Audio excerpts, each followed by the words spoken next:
Have you ever been to a party so wild it literally brought down an empire? I'm not talking about a noise complaint from the neighbors. I'm talking about a divine message, written by a ghostly hand, spelling out the doom of a king right in the middle of his own feast. This isn't a fantasy movie plot, it's a real story from the ancient world, a tale of arrogance, mystery, and a terrifying prophecy that came true in a single night. Let's set the scene. The year is 539 BC. We're in the heart of the mighty Babylonian Empire, and its magnificent capital city, Babylon. The city itself was a wonder of the ancient world, famous for its towering ziggurats and the legendary hanging gardens. Ruling this empire is King Belshazzar. Now, Belshazzar wasn't the founder of this great dynasty.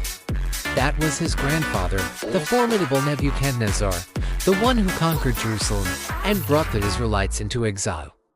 Belshazzar inherited this vast kingdom, but he lacked his grandfather's wisdom and humility. He was known for his pride and his lavish lifestyle. One fateful night, Belshazzar decides to throw the party to end all parties. He invites 1,000 of his most important lords, his wives, and his concubines. The palace is filled with music, laughter, and the clinking of glasses. The wine flows freely, and as the night wears on, the king gets a terrible idea. Fueled by arrogance and too much wine, he orders his servants to bring out the sacred vessels that his grandfather, Nebuchadnezzar, had taken from the temple in Jerusalem. These weren't just any cups. They were golden and silver goblets consecrated to God, meant only for sacred worship. But Belshazzar doesn't care. He and his guests use these holy vessels to toast their pagan gods of gold, silver, bronze, iron, wood, and stone. It was the ultimate act of defiance and sacrilege. They were mocking the God of Israel, flaunting their power and showing complete contempt for what was sacred. In that moment of supreme arrogance, as they drank from the holy cups, everything changed. Suddenly, the music stops. The laughter dies. A collective gasp sweeps through the hall. Everyone's eyes are fixed on a single spot on the palace wall. There, under the light of a grand lampstand, the fingers of a human hand appear out of thin air.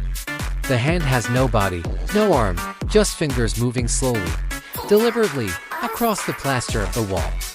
As the terrified partygoers watch in stunned silence, the disembodied hand writes a mysterious message. King Belshazzar is horrified. The Bible says his face turned pale, his knees knocked together, and his legs gave way. The party is over. Terror has replaced revelry.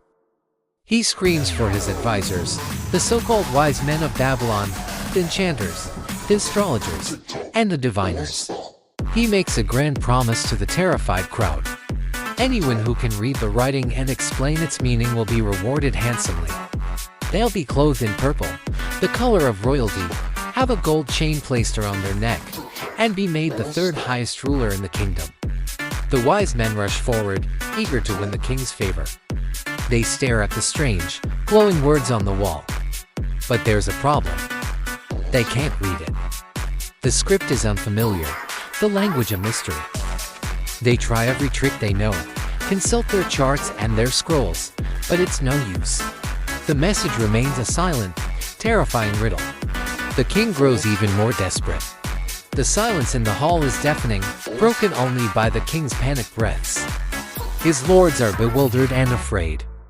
The greatest minds and the most powerful empire owner are completely stumped. Just when all hope seems lost, the Queen Mother enters the hall.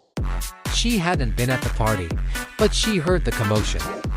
She's older and wiser, and she remembers a story from her husband Nebuchadnezzar's time.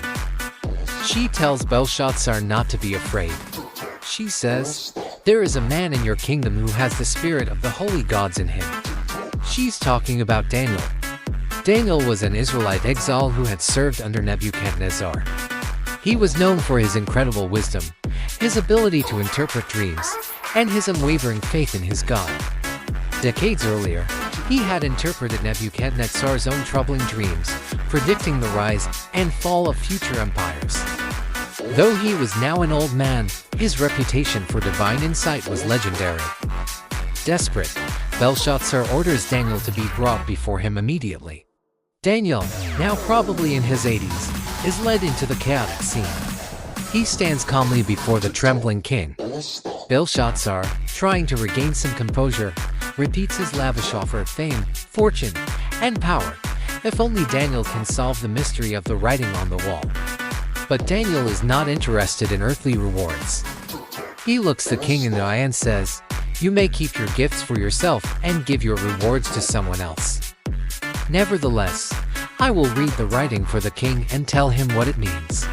Before he deciphers the message, Daniel delivers a powerful rebuke to Belshazzar. He reminds the king of what happened to his grandfather, Nebuchadnezzar. He tells him how Nebuchadnezzar became proud and arrogant, and how God humbled him by driving him from his throne to live like a wild animal eating grass like an ox until he finally acknowledged that the Most High God is sovereign over all kingdoms on earth. Then, Daniel turns his attention to Belshazzar. "But you, his successor, O Belshazzar," Daniel says, "have not humbled your heart, though you knew all this. Instead, you have set yourself up against the Lord of heaven. You had the vessels from his temple brought to you, and you and your nobles, your wives, and your concubines drank wine from them. You praised the gods of silver and gold, of bronze, iron, wood and stone, which cannot see or hear or understand. But you did not honor the God who holds in his hand your life and all your ways." In other words, you learned nothing from history. You knew the consequences of pride, yet you chose the same path. With the context established and the judgment delivered, Daniel finally turns to the wall. He reads the words aloud: Mene, Tekel, a Parsin. Then, he gives the interpretation. Each word is a judgment. Mene, Daniel explains, means numbered. God has numbered the days of your kingdom and brought it to an end. Your time is up. Tekel means weighed. You have been weighed on the scales of justice and found wanting. Your character, your leadership, your life, it's all been evaluated by God, and it falls short. You are not worthy of the kingdom you were given. A Parsin, or its singular form Paras, means divided. Your kingdom is divided and given to the Medes and the Persians. The message is clear, direct, and utterly devastating. It's a divine eviction notice. The party is over, the lease is up, and the kingdom of Babylon will fall. Even though the news is catastrophic, Belshazzar, true to his word, honors Daniel. He has him clothed in purple, a gold chain placed around his neck, and proclaims him the third ruler of the kingdom. It's a hollow gesture, a fleeting moment of power in a kingdom that now has only hours left to exist. And the prophecy came true with terrifying speed. The Bible states simply, that very night Belshazzar, king of the Babylonians, was slain. Historical records confirm this. The combined armies of the Medes and Persians, led by Cyrus the Great, had been besieging Babylon. According to the ancient historian Herodotus, the Persians diverted the Euphrates River, which flowed through the city, into a marsh. This lowered the water level, allowing their soldiers to wade through the riverbed and enter the city under its massive walls, which were left unguarded along the waterfront because the Babylonians felt so secure. They took the city by surprise in a single night, just as the hand on the wall had foretold. The great Babylonian Empire was no more. This story is more than just an ancient ghost story. It's a powerful lesson about pride and humility. It shows that no matter how powerful a person or an empire may seem, they are ultimately accountable to a higher authority. Belshazzar's mistake wasn't just throwing a wild party, it was his arrogant belief that he was untouchable, that he was above reproach, and that he could mock God without consequence. The writing on the wall was a literal and symbolic message that there are limits to human power and that justice, sooner or later, will be served. It's a timeless reminder to stay humble, because you never know when your own actions might be weighed in the balance. Thanks for watching. If you found this story as fascinating as I do, hit that like button and subscribe for more tales from history that still echo today. See you next time.